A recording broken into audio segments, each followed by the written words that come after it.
Hello students, TPR একাডেমিতে তোমাদের প্রত্যেককে স্বাগত।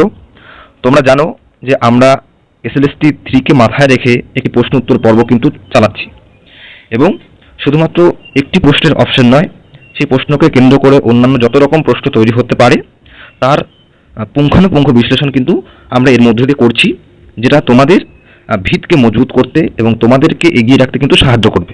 তো আজকেও আমি কিছু গুরুত্বপূর্ণ প্রশ্ন নিয়ে এসেছি, যেগুলো বিশ্লেষণের মধ্য দিয়ে আমরা সেই ব্যাপারগুলোকে দেখবার চেষ্টা করব। ওকে, চলো দেখা যাক একে করে।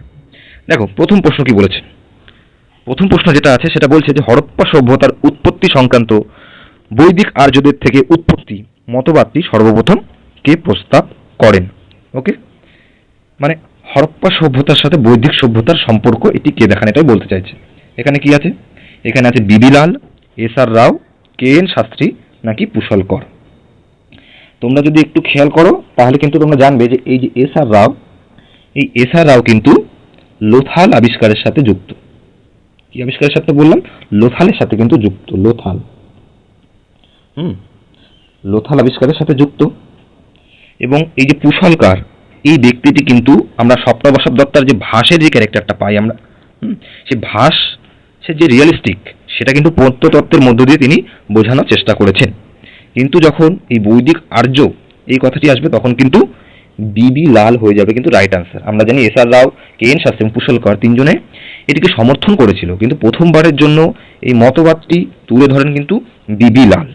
এই বিবি লাল খুবই বিতর্কিত একজন ব্যক্তি, খুবই ইম্পর্টেন্ট একজন ব্যক্তি। আমরা জানি তিনি 1944 থেকে 1948-এর মধ্যে এই সময় কিন্তু মার্টিমার হুইলারের অধীনে কাজ করেছিলেন। তিনি হরপ্পা, তক্ষশিলা ইত্যাদি আবিষ্কারের সাথে যুক্ত ছিলেন। পরবর্তীকালে 1968 থেকে ভারতবর্ষ স্বাধীন হওয়ার পরে 72 এই সময় পর্বে কিন্তু তিনি ডিজি পদ অর্থাৎ ডাইরেক্টর জেনারেল পদে কিন্তু তিনি আসীন হন। ওকে, এবং এনার সব থেকে বিতর্কিত দুটি জায়গা, একটা তোমরা প্রত্যেকেই জানো যে অযোধ্যার রাম মন্দিরকে তৈরি করা, মানে ওখানে বাবরি মসজিদ ছিল নাকি রাম মন্দির ছিল, সেই রাম মন্দিরের উৎপত্তি কিন্তু এই বিবি লালই তৈরি করে দেন। ওকে, এই যে বিতর্কটা সেটা কিন্তু বিবি লালকে কেন্দ্র করেই হয়। তার বিখ্যাত বই রামা হিস্টোরিসিটি, মন্দির অ্যান্ড সেতু যে বইটি রয়েছে সেখানে কিন্তু এই ব্যাপারটি তুলে ধরেছেন। তারপর থেকে কিন্তু এই বিতর্কটি তৈরি হয়, যার কারণে আমরা রাম মন্দির বর্তমানে প্রতিষ্ঠিত হতে দেখি। আমরা জানি এটা পুরোপুরি একটা মিথ্যে ছিল।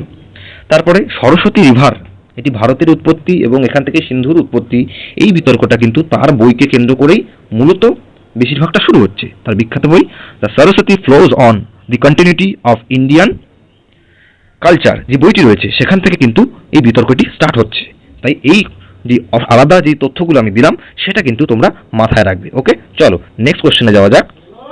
এইখানে দেখো অন্যান্য অপশন কিছু রয়েছে, সেটা তোমরা দেখতে পারো। এই অপশন বলি কেন, বিভিন্ন তথ্য রয়েছে সেগুলো কিন্তু তোমরা এখান থেকে দেখতে পারো। ওকে, নেক্সট চলো কি বলেছে। এটা বলেছে যে হরপ্পা সভ্যতার ক্রমিক বিকাশ তত্ত্ব অনুযায়ী এই সভ্যতার উৎপত্তি কোথায় হয়েছিল? অপশন এ আছে Mesopotamia, option B Afghanistan Balochistan গ্রামীণ সংস্কৃতি থেকে, অপশন সি মধ্য এশিয়া, নাকি অপশন ডি দ্রাবিড় থেকে। তাহলে কি হয়ে যাবে এর উত্তর? আমরা জানি হরপ্পা সভ্যতা 1921-22 নাগাদ আবিষ্কৃত হচ্ছে। 1924 নাগাদ জন মার্শাল সমগ্র বিশ্বের কাছে এটা তুলে ধরছেন, কিন্তু তারা এটা কখনোই মানতে রাজি হয়নি যে হরপ্পা ভারতের নিজস্ব তৈরি। তারা ভাবতে এটা হতেই পারে না যে ভারতীয়রা নিজেরা সভ্যতা তৈরি করতে পারে। এটা মূলত হয়তো মেসোপটেমিয়া থেকে বা ব্যাবিলনীয় এই সমস্ত জায়গা থেকে এসছে। তাই বিভিন্ন জায়গা অর্থাৎ এই যে মেসোপটেমিয়া, মধ্য এশিয়া, দ্রাবিড় অঞ্চল, এই সমগ্র জায়গার সাথে কিন্তু কানেক্ট করা হয়েছে। কিন্তু ক্রমিক বিকাশ অর্থাৎ গ্র্যাজুয়াল ডেভেলপমেন্ট, মানে যার একটা সূচনা রয়েছে, একদম প্রাক পর্যায়ে রয়েছে, মধ্য পর্যায়ে রয়েছে এবং পরিণত পর্যায়ে, মানে একটা ক্রোনোলজি, সেইটা কিন্তু সর্বপ্রথম আমরা জানি আফগানিস্তান ও বেলুচিস্তান গ্রামীণ সংস্কৃতি থেকেই কিন্তু শুরু হচ্ছে।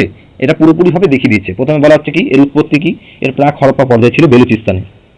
এর প্রাক হরপ্পা পর্যায়ে ছিল বেলুচিস্তান, যেটা শুরু হচ্ছে, আমি বলে দিচ্ছি এখানে তোমরা একটু শুনে নিও, 7000 থেকে 3300, 7000 থেকে 3300 একদম প্রাক হরপ্পা বা প্রি হরপ্পান পিরিয়ড কিন্তু শুরু হচ্ছে বেলুচিস্তানের মেহেরগড় থেকে।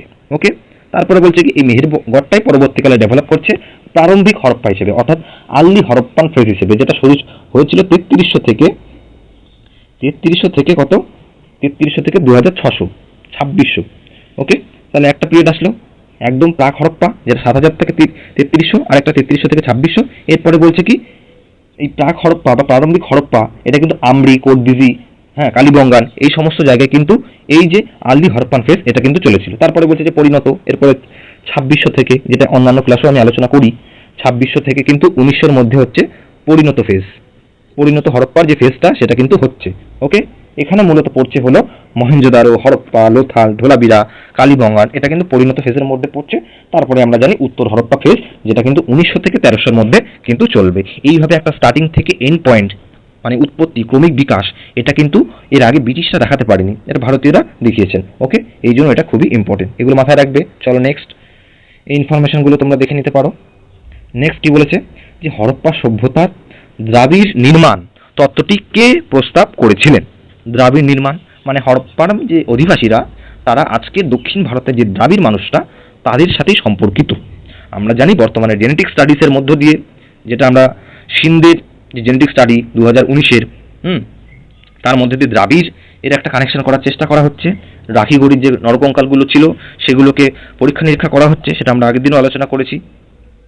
তো সেই দ্রাবিড় নির্মাণ মূলত ভাষাতত্ত্বের উপর বেস করে কে করেছিলেন? রাখালদাস বন্দ্যোপাধ্যায়, ইনি কিন্তু হবেন না। আমরা জানি ইনি মহেঞ্জোদারো আবিষ্কারের সাথে যুক্ত। অমলানন্দ ঘোষ, ইনি কিন্তু কালীবঙ্গান আবিষ্কারের সাথে যুক্ত। রমিলা থাপার, ইনি কোনো প্রত্নতাত্ত্বিক নন, ইনি একজন হিস্টোরিয়ান, তাই তো? এখানে উত্তর হয়ে যাবে কিন্তু সুনীতি কুমার চট্টোপাধ্যায়। ওকে, সুনীতি কুমার চট্টোপাধ্যায় ভাষাতত্ত্বের উপর বেস করে কিন্তু এই দ্রাবিড় নির্মাণ এটি কিন্তু আবিষ্কার করেছিলেন, এবং তার একটি বিখ্যাত বই আছে, দি origin and development of Bengali language. The origin and development of Bengali language, development of Bengali language, এটুকু লিখে দিলাম আমি, তোমরা বাকিটা শুনে নিও। ওকে, এইটা কিন্তু খুবই ইম্পর্টেন্ট, এই তথ্যগুলো মাথায় রেখো। চলো নেক্সট দেখা যাক কি আছে, এগুলো রয়েছে তোমরা দেখে নাও। কালীবঙ্গান, একটু আগে আমি আলোচনা করলাম কালীবঙ্গানের আবিষ্কর্তাকে। কালীবঙ্গানের আবিষ্কর্তা কিন্তু অমলানন্দ ঘোষ। ওকে, কালীবঙ্গানের আবিষ্কর্তা হচ্ছে অমলানন্দ ঘোষ। অমলানন্দ ঘোষ। ওকে, এই কালীবঙ্গানটি কোথায় অবস্থিত বলো তো? কোথায় অবস্থিত? আমরা জানি এটি একদম রাজস্থানের গঙ্গানগর জেলায় সরস্বতী নদীর তীরে কিন্তু এটি অবস্থিত। ওকে, কালীবঙ্গান আবিষ্কার করেন অমলানন্দ ঘোষ, কিন্তু এটি উৎখনন করেন কিন্তু বিবি লাল। মাথায় রাখবে, বিবি লাল, যে বিবি লালের কথা একটু আগে আলোচনা করলাম, বিবি লাল এবং বি কে থাপার। ওকে, এই দুজন ব্যক্তি কিন্তু উৎখনন করেন। এবার কালীবঙ্গান কথার অর্থ কি? কালীবঙ্গান কথার অর্থ হলো কালো রঙের চুড়ি। ওকে, এটা মাথায় রাখবে। এই কালীবঙ্গান অত্যন্ত গুরুত্বপূর্ণ, এখান থেকে কিন্তু অনেক রকমের জিনিস আমরা দেখতে পাই। একই ক্ষেত থেকে দুটি ফসল চাষ হচ্ছে, এরকম তো জায়গাও কিন্তু আমরা পেয়েছি। এবং আয়তকার যজ্ঞবেদী, তার প্রমাণও কিন্তু আমরা এখান থেকে পেয়েছি। ওকে, উটের অস্থি, বিভিন্ন রকম জিনিস। Kalibangan is very very important for us, এটা মাথায় রাখবে, এই ইনফরমেশনগুলো মাথায় রাখবে। ওকে, চলো নেক্সট, এই তথ্যগুলো নিয়ে নিও। বলেছে কি হরপ্পা, নেক্সট কোশ্চেন, হরপ্পা সভ্যতার কোন স্থানটি লিওয়ান নামক কাঠামোর জন্য বিখ্যাত? এবার লিওয়ানটা কি এটা মাথায় রাখবে। লিওয়ান হলো এক রকমের ঢিবি।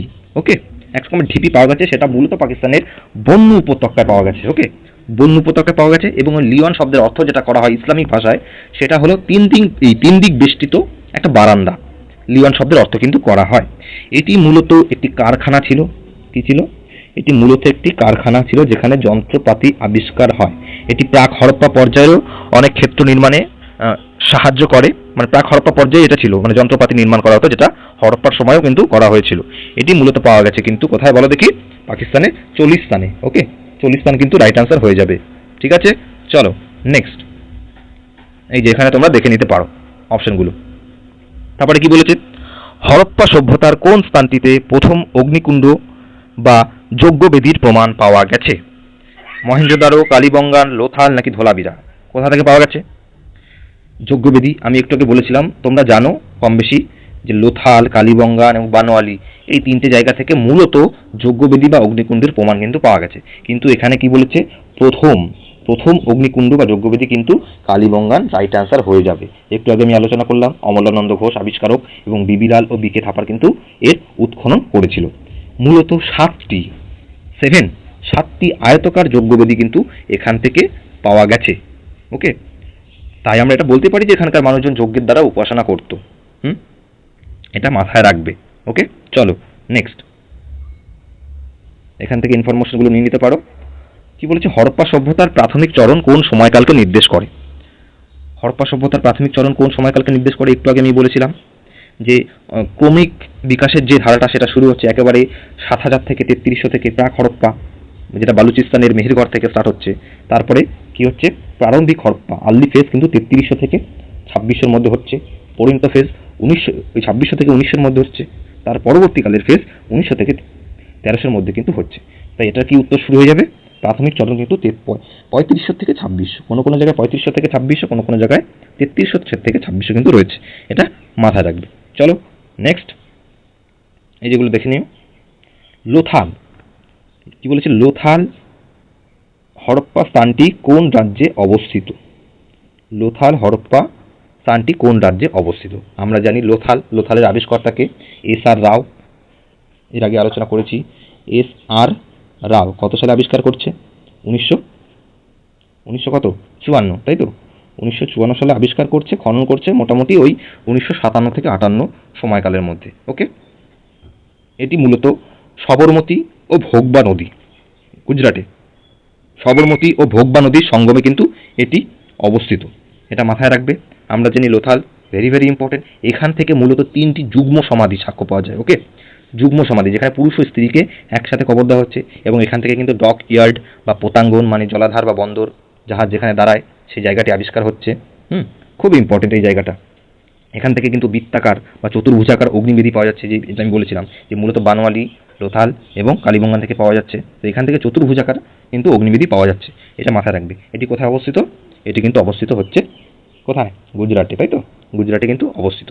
রাজস্থানও কিন্তু অনেক ইম্পর্টেন্ট, রাজস্থানে কালীবঙ্গান রয়েছে, তাই তো?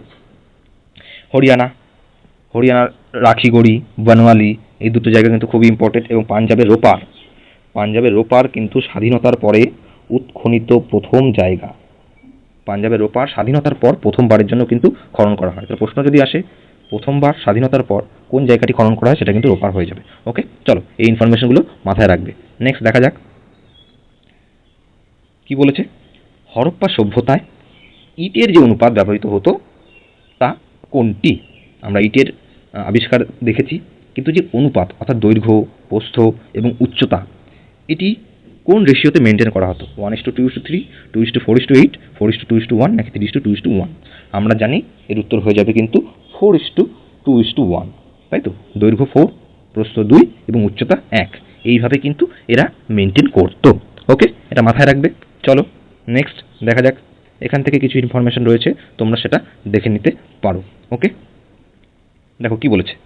কালীবঙ্গান প্রারম্ভিক হরপ্পা চরণে এবং বিকশিত হরপ্পা চরণে ইটের ভিন্ন ভিন্ন অনুপাত পাওয়া গেছে। প্রারম্ভিক চরণে কিন্তু 3:2:1 এবং বিকশিত চরণে 4:2:1 ইটের ভিন্নতা কিন্তু পাওয়া গেছে।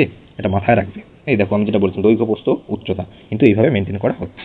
ওকে, চলো নেক্সট কি বলেছে। ধোলাবিরা হরপ্পা স্থানটি কোথায় অবস্থিত? ধোলাবিরা হরপ্পা স্থানটি কোথায় অবস্থিত? গুজরাটের কচ্ছ অঞ্চলে, রাজস্থানে, হরিয়ানায় নাকি পাকিস্তানের সিন্ধু প্রদেশ?